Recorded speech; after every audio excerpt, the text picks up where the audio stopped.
Hola, muy buenas tardes y vamos a iniciar nuevamente con nuestra clase Mayordomía Aplicada. Y es un gusto el poder saludarlos y nuevamente amistad en casa.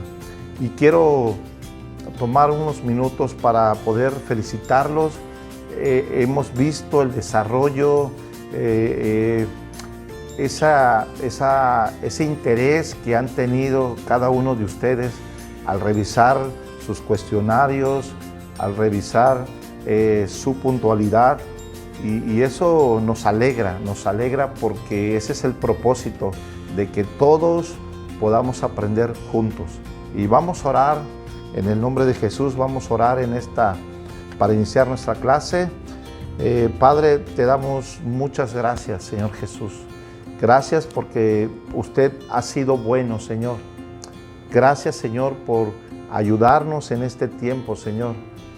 Padre, te pedimos que tú puedas abrir nuestro entendimiento, Señor. Ponemos un corazón humilde, Señor, para obedecer, para creer, Señor. Tú has escondido de los sabios y de los entendidos tu palabra y se lo has revelado a los niños. Y con esa actitud queremos aprender en esta tarde, una actitud de niño que todo lo cree, con un corazón transparente. Gracias, Señor Jesús. En el nombre de Jesús, amén y amén. Pues vamos a iniciar vamos por el segundo bloque, la segunda clase del segundo bloque, y es importante que empecemos a desarrollar este tema. Es la mayordomía de los dones y talentos dados por Dios para respaldar el trabajo de su iglesia. Ese es el tema principal. Vuelvo a repetir, la mayordomía de los dones y talentos dados por Dios para respaldar el trabajo de su iglesia. Y podemos encontrar esta cita en el libro de Efesios, en el capítulo 4, verso 11. Dice, y él mismo constituyó a unos, está hablando de Jesús, y él mismo constituyó a unos apóstoles, a otros profetas, a otros evangelistas, a otros pastores y maestros, para respaldar la obra de la iglesia. Y vimos el punto número 1, que era el ministerio del apóstol, ¿sí? Y en el ministerio del apóstol es la formación de la iglesia en distintos lugares, en almas y formando cristianos. Eso lo podemos ver en el libro de Hebreos, capítulo 3, verso 1. También pudimos, en la clase pasada, vimos las características del apóstol y vimos que un apóstol tiene humildad en su vida y sirve al cuerpo de Cristo sin importarle el costo. Y una referencia de esta característica, que un apóstol tiene humildad, lo podemos encontrar en el libro de Mateo, en el capítulo 20 y en los versos 25 y al 28.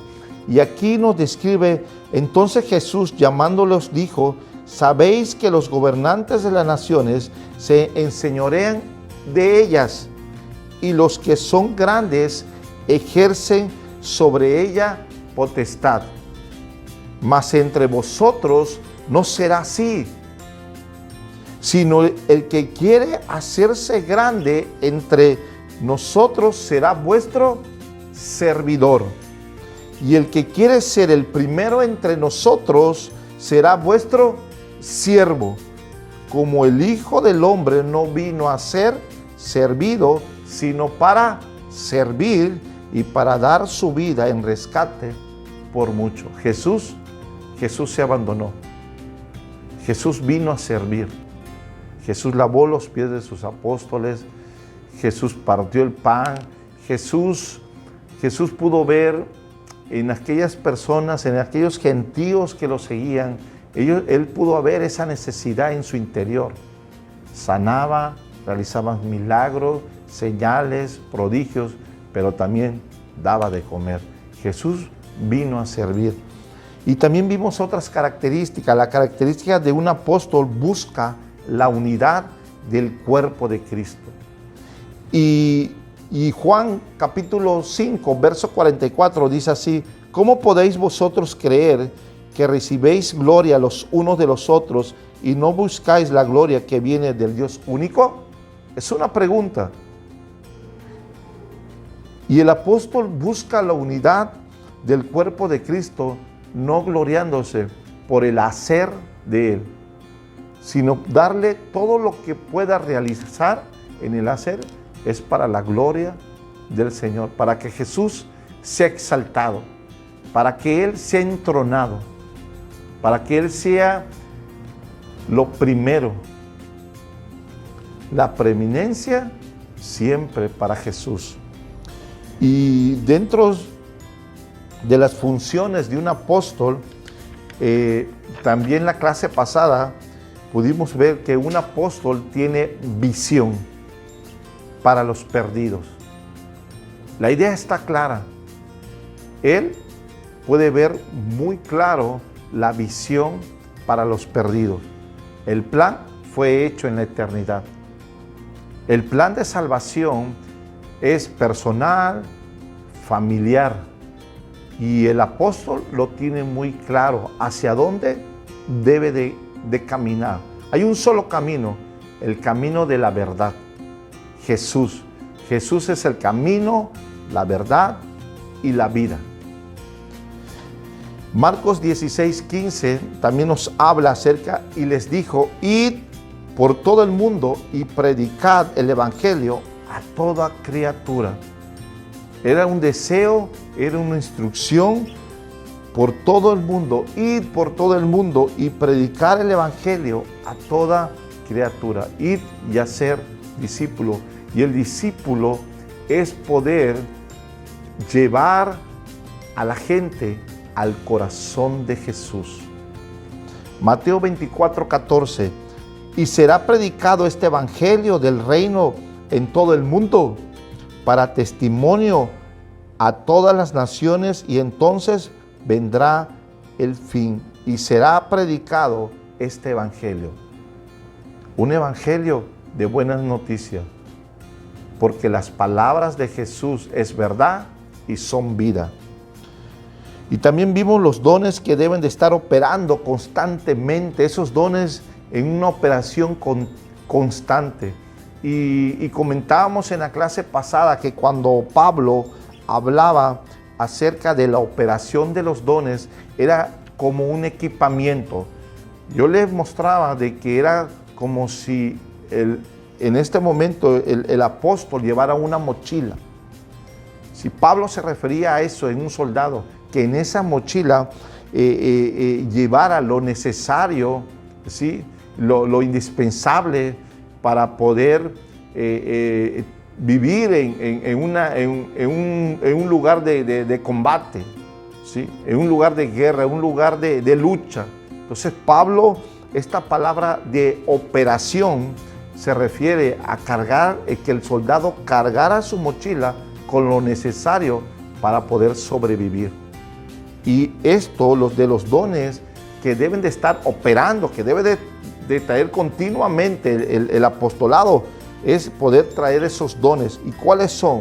Los vimos. Inciso A: un apóstol tiene un ministerio sobrenatural. Anota, Hechos 4:33. Y con gran poder los apóstoles daban testimonio de la resurrección del Señor Jesús, y abundante gracia era sobre todos ellos. Hablaban de esa resurrección de Jesús. Hechos 5:12. Y por la mano de los apóstoles se hacían muchas señales y prodigios en el pueblo, y estaban todos unánimes en el pórtico de Salomón. Todos estaban llenos del poder del Espíritu Santo. Era una llenura que tenían todos los apóstoles, en el cual ellos de sus manos, dice, hacían muchas señales y prodigios. Segunda de Corintios 12:12. Nuevamente, 2 de Corintios, capítulo 12, verso 12. Con todas las señales de apóstol han sido hechas entre vosotros en toda paciencia, por señales, prodigios y milagros. Vimos los dones que se manifiestan regularmente en un apóstol.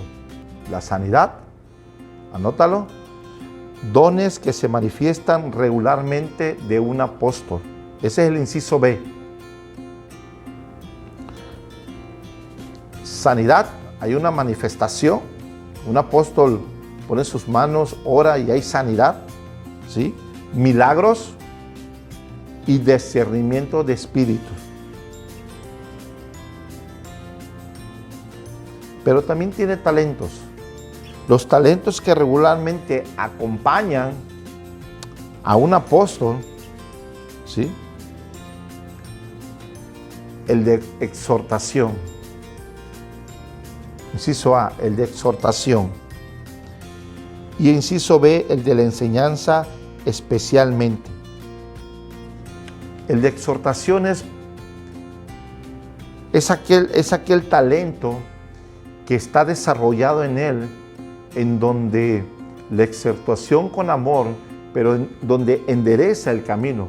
Recordemos en 2 de Timoteo 3, en el capítulo 3, nos habla acerca que toda palabra es inspirada por Dios, pero que nos es útil o que nos sirve, ¿para qué? Para redarguir, para enseñar, para instruir. Entonces, el apóstol a través de la palabra emite una exhortación, pero también hay una enseñanza muy especial. Y cuando hay una enseñanza especial es porque hay una conexión con el Señor y Él la desarrolla.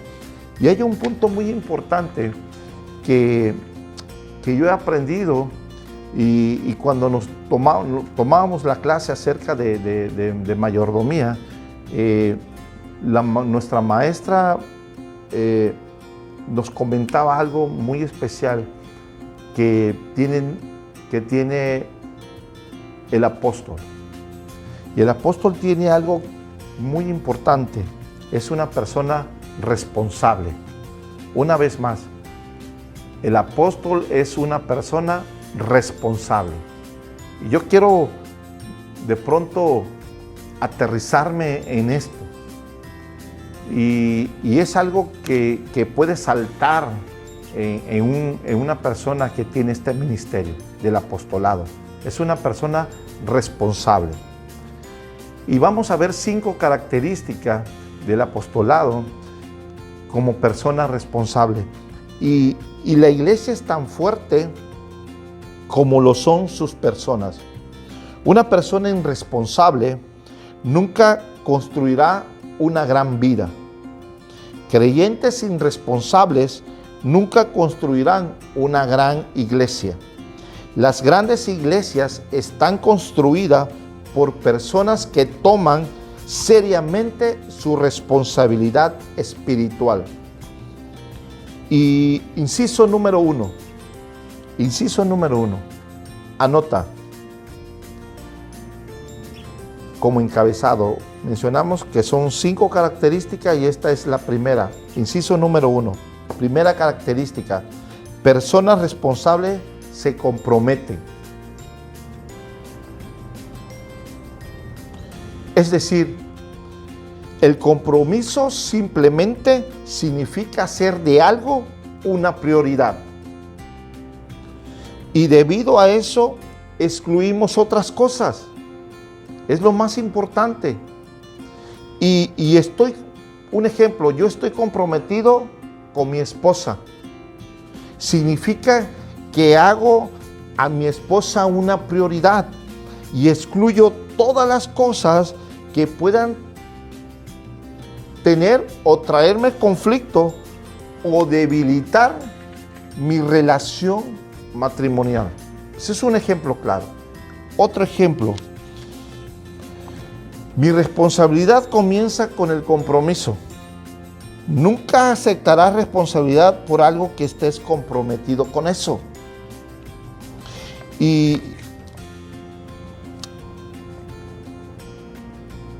Otro ejemplo, este curso, esta clase, esta enseñanza que Dios está permitiendo que podamos estar reunidos para poder tomarla.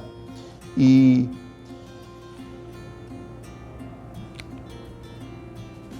cuando nosotros hemos tomado ese compromiso de tomar y poder desarrollar la clase, entonces va a producir, el compromiso va a producir que en mí puedan quedar otras cosas atrás, o postergarlo, o dar excusas, ¿sí? O también las buenas intenciones no cuentan a menos que te comprometas.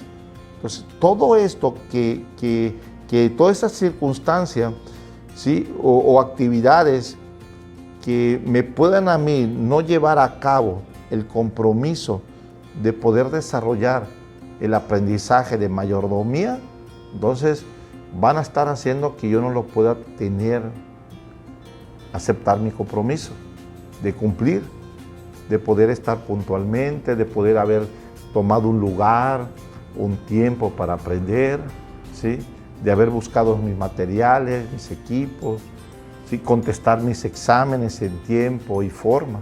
Van a venir algunas actividades, van a venir algunas excusas, pero si mi compromiso fue el poder entrar en tiempo y forma a mi clase, yo lo demás lo voy a hacer a un lado, ¿sí?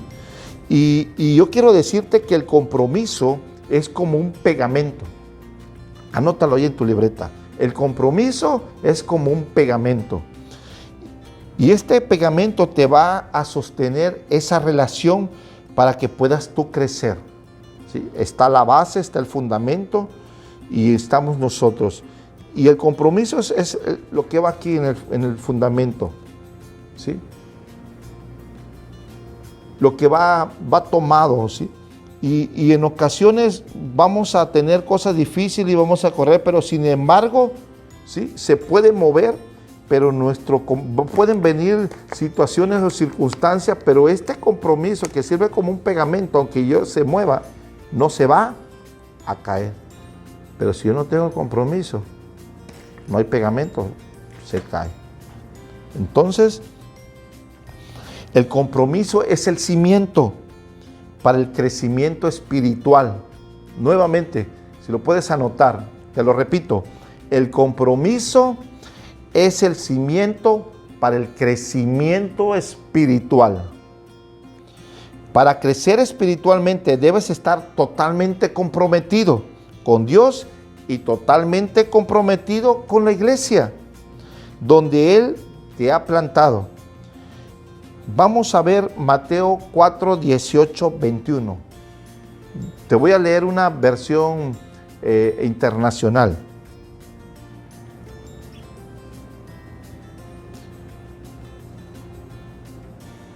El ministerio de Jesús consiste en llamar personas para aceptar sus responsabilidades. Fíjate lo que dice, me llama mucho la atención acerca de cuando estamos hablando de esa responsabilidad de comprometerse. Y en Mateo 4 y verso 18-22 dice así: mientras caminaba junto al mar de Galilea, Jesús vio a dos hermanos. Uno era Simón, llamado Pedro, y el otro Andrés. Estaban echando la red al lago, pues eran pescadores. Vengan, síganme, les dijo Jesús, y los haré pescadores de hombres. Al instante dejaron las redes y lo siguieron. Más adelante vio a otros dos hermanos, Jacobo y Juan, hijos de Zebedeo, que estaban con su padre en una barca remendando las redes. Jesús los llamó y dejaron enseguida la barca y a su padre y lo siguieron. Jesús llamó a estos hombres para hacer un compromiso y le dijo: vengan, síganme y los haré pescadores de hombres. Todo su futuro dependió de su respuesta. Todo tu futuro depende de tu respuesta. En ese momento no podían convertirse en las personas que Dios quería. En ese momento que estaban ahí, no podían ellos entender, ni mucho menos ellos iban a convertirse en las personas que Dios quería que ellos fueran, a menos que dejaran sus barcos atrás, sus redes atrás, a su papá atrás, y renunciaran a su antigua vida y dijeran: me voy contigo, Jesús. Una palabra comprometida cambió, ¿sí?, todo su futuro. Dependió de esa respuesta de compromiso. En ese momento su compromiso los posesionó a convertirse con el tiempo en apóstoles y en líderes de la iglesia primitiva. El futuro desconocido por ellos se fundó en esa única elección que los estableció hacia su destino. Jesús extiende el mismo llamado de compromiso para nosotros. Jesús extiende el mismo llamado de compromiso para ti y para mí. Te dejo la cita para que lo verifiques en tu casa y puedas meditarlo. Una nueva cita, Lucas 9, del 23 al 26, de la Nueva Versión Internacional. También Lucas 14, 33, Nueva Versión Internacional. Hechos 2:42. Y por último, Filipenses 3, del 7 al 8. Te voy a leer la de Lucas.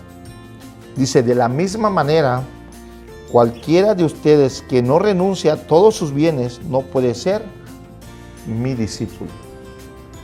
Y salta a mi mente aquel joven rico, casi era un santo, no había pecado.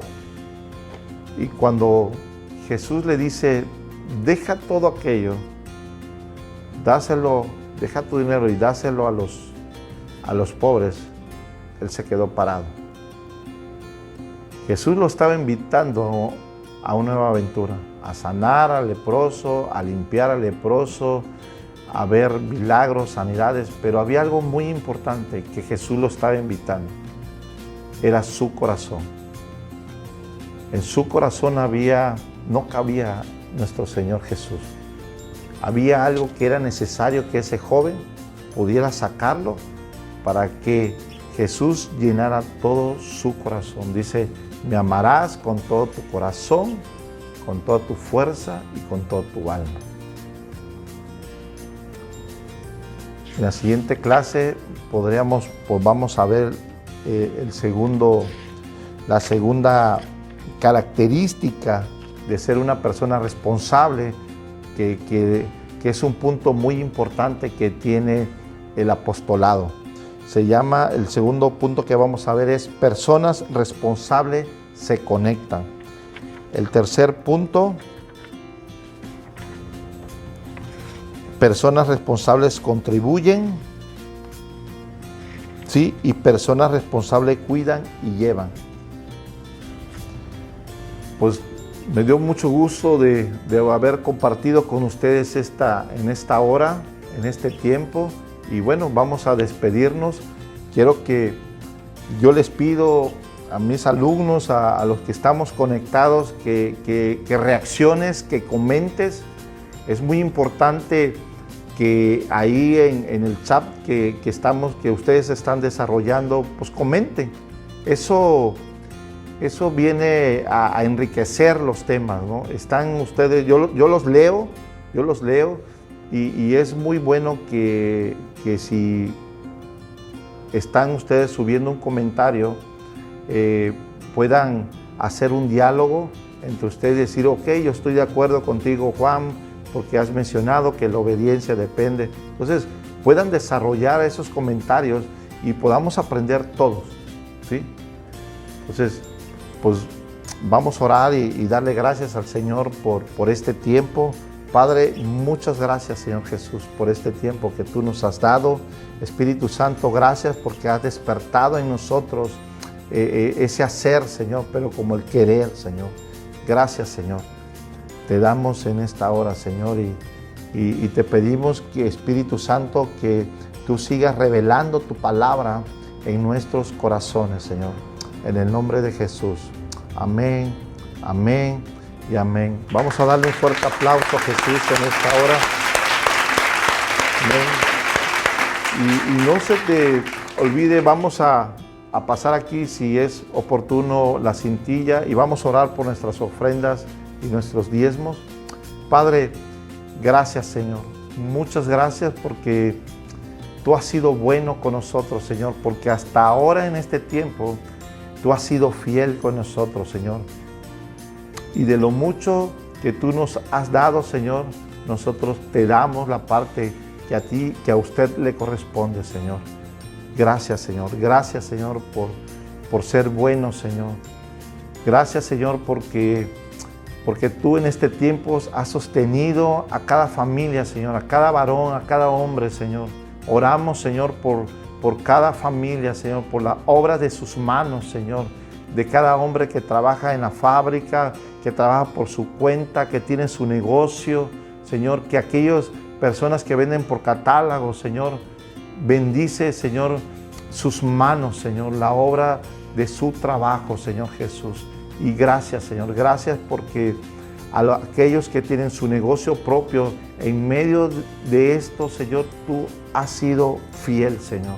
Padre, gracias, Señor Jesús. Padre, y si hubiese alguien, Señor, que no tuviese trabajo, empleo, Señor, te pedimos que tú abras la ventana de los cielos, Señor, que tú pongas creatividad en ellos, Señor, que tú abras, Señor, ahora, Señor, una empresa, Señor, que haga algo sobrenatural, Señor. Declaramos trabajo para ellos, Señor, en el nombre de Jesús. Amén, amén y amén. Pues nos estamos viendo en la próxima clase. Bendiciones para todos. Bye.